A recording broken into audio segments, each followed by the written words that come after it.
Welcome back to our puzzle quest. As you can see, I've been grinding up our planeswalkers a lot. I got Kasmina to level 60.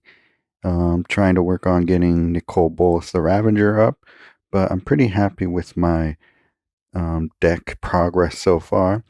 I decided to pick up from Fibblethip Inferno of the Star Mounts because I really needed a strong creature to get Bolas doing heavy damage that we need to beat some of the tougher bosses. So this is a very good card. Not top level dragon, but if dragons are like Velomachus and stuff, S tier, this would be an A tier. It can do pretty good amount of damage.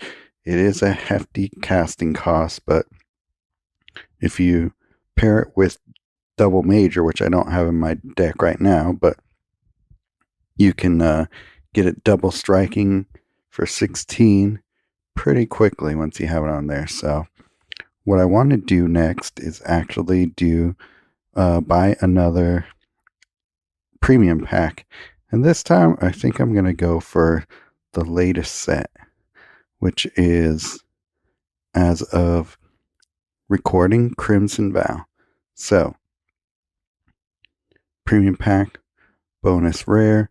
If you click on the little percentage button, you can see how likely you are to get one of the cards from the pack at what rarity level. So we're going to go ahead and do that. And I have 980 crystals, so I've been saving up for Garruk, Cursed Huntsman, which is coming to the vault in a couple days here. So let's see what we get with Innistrad Crimson Vow. Okay.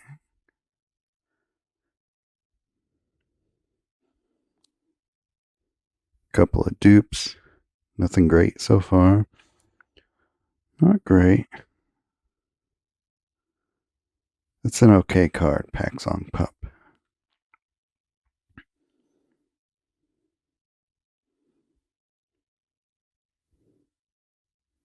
Circle of Confinement is a very good removal card, so Magma Pummeler, that is an excellent card. This is an all-star uncommon. That's definitely something we'll be using with Nicol Bolas.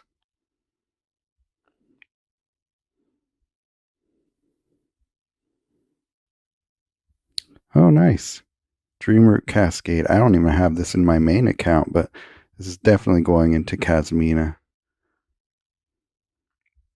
That's a top tier land.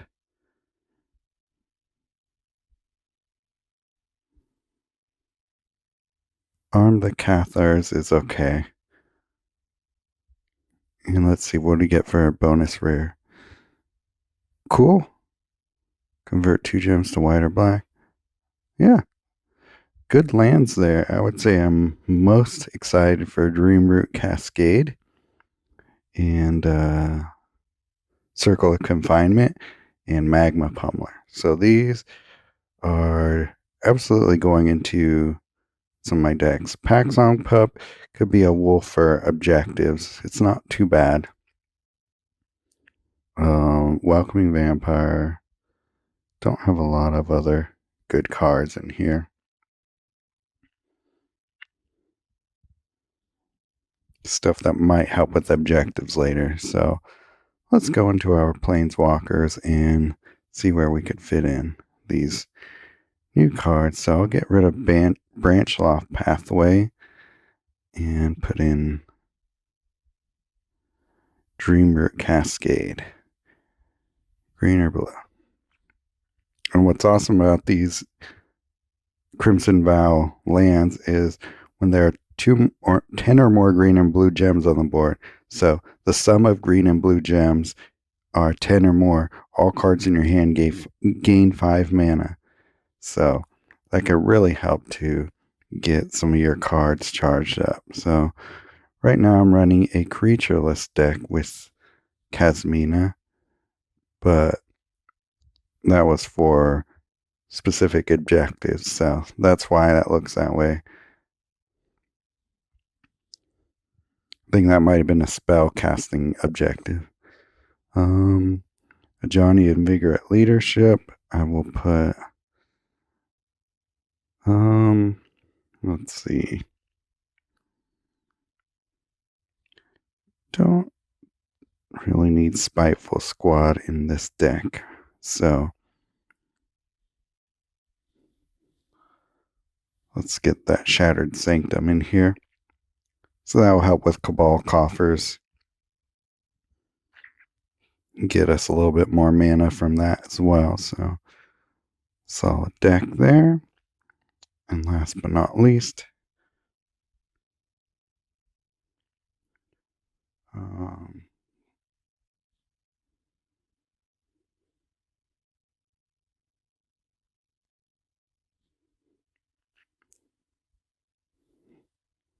what's the new card I wanted to put in here, right? Maybe not. Not from there, at least. Oh yeah, Magma Pummeler. That's what I want. Super good card. I'll put Halana and Alina back in here. Yep, cool. Alright, and then just for fun, let's see how these go in training grounds. Pretty sure there's nothing else I need to really try here, so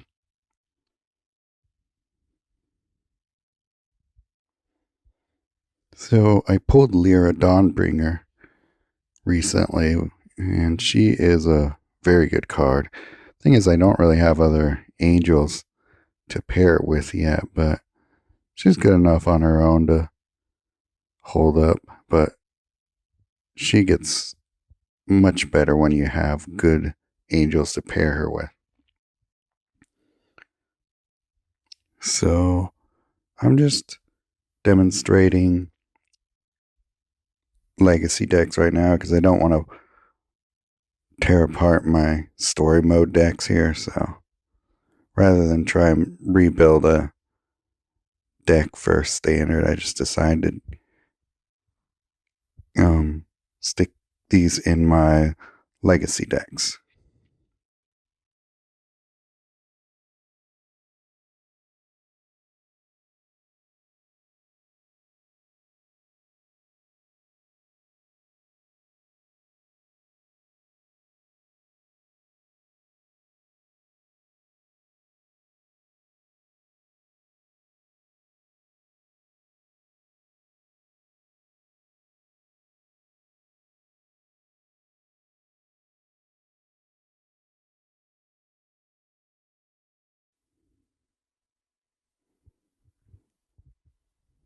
Love that Fall of the Thran to bust up my improved gems there.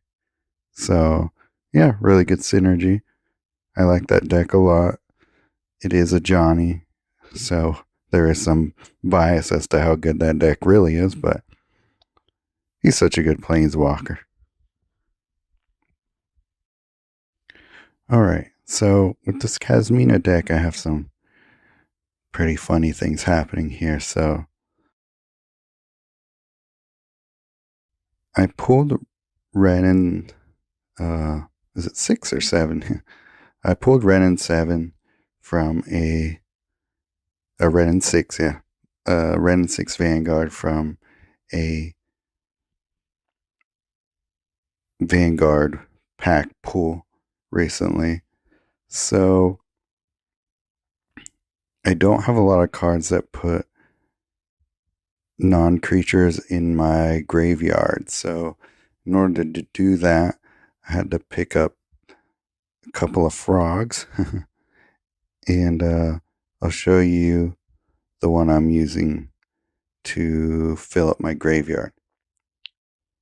When a creature you control attacks, if that card has a frog subtype, destroy the top 3 cards of your library. So this obviously has a frog subtype, and so does this one. So every turn I'm putting 6 cards in my graveyard, and as long as those aren't creatures, it's going to start to fill up my graveyard in order to fuel my Renin 6. And I'll show you how that works in just a bit.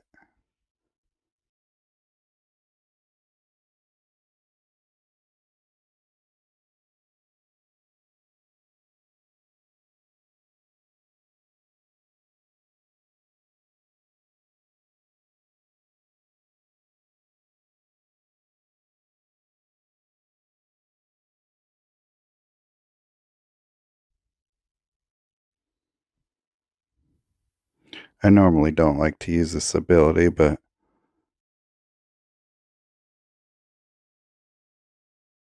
sometimes I'll try and discard my hand until I get him with lifelink or double strike or something cool like that. Okay, so red and 6, convert X gems to your planeswalker colors. X is the number of non-creature cards in your graveyard. To see how much our cards are in our graveyard, we go up here, click on the little thing that looks like a gravestone. You can see everything that's in your graveyard. So a lot of things in here. So let's see what happens when I convert gems. So yeah, we got a huge cascade there, which makes us able to use her second ability. And because her second ability lets you trigger your Vanguard ability, I will go ahead and do that as well. So double cascade action. And once we get that set up, next turn, if we got enough cascades from this turn, I can pretty much do that over again.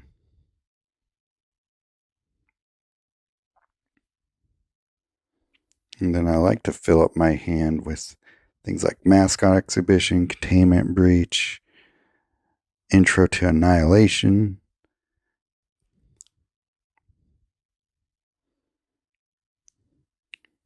any sort of essential removal spells. We use that to fill up our hand.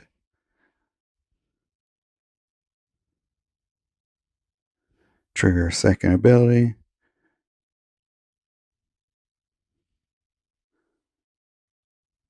So then we got cascades in order to do that over again next turn if we want.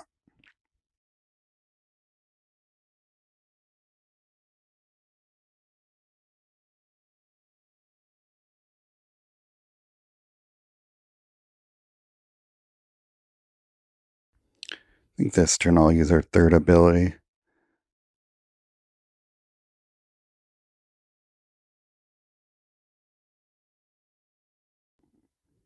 And with that crazy cascade from Ren and 6 Vanguard,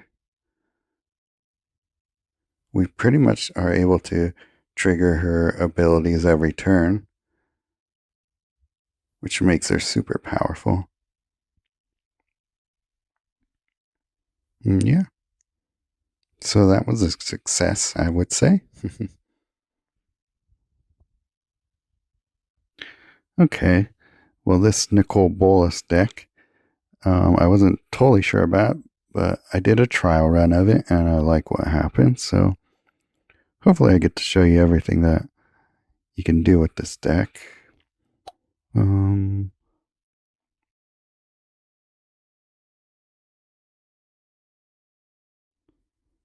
keep building our Inferno of the Star Mounts up.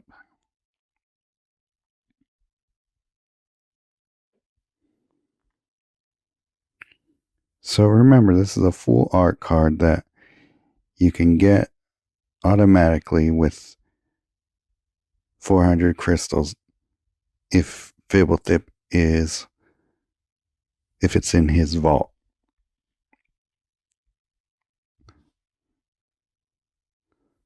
So if you see this card, see me using it here and you like it, you can totally snag it for yourself.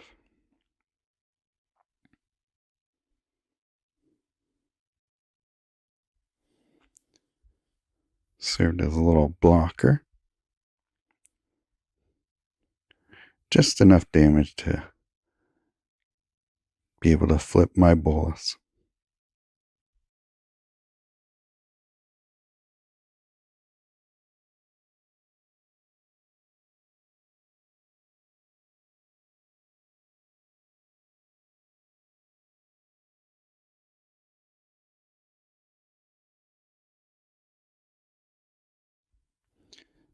So yeah, if you're able to get his power up past 16 or up to 16, he earns double strike. So That's why he's able to do so much damage now.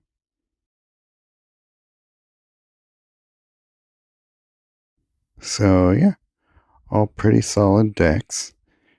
Pretty happy with the way they're performing right now, and even happier with all the new stuff in it.